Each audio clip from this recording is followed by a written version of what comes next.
এই পৃথিবীতে তিনটি জিনিসের জন্য হাজারো মানুষ, লক্ষ মানুষ মেহনত করে। হাজার মানুষের স্বপ্ন থাকে, লক্ষ্য থাকে সেই তিনটি জিনিসের জন্য, পৃথিবীতে বেঁচে থাকার জন্য। সেই তিনটির ভিতরে প্রথম নাম্বার হলো তার সুন্দর একটি নাম হোক, তার নামটা অনেক উঁচু হোক, বড় হোক। দ্বিতীয় নাম্বার হলো তার সুন্দর একটি পোশাক হোক, হ্যাঁ। তৃতীয় নাম্বার হল তার সুন্দর একটি বাসা হোক, বাড়ি হোক, ঘর হোক।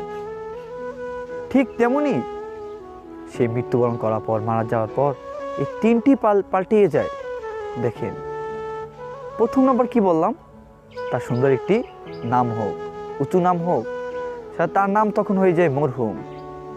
আর দ্বিতীয় নম্বর হলো সেই মানুষটার সুন্দর একটি পোশাক হোক, হ্যাঁ। মৃত্যুর পর সেই পোশাকটাই হয় কাপড়ের কাফন। তৃতীয় নম্বর হলো তার সুন্দর একটি বাড়ি হোক, বাসা হোক, যেখানে সে সারা বছর থাকে।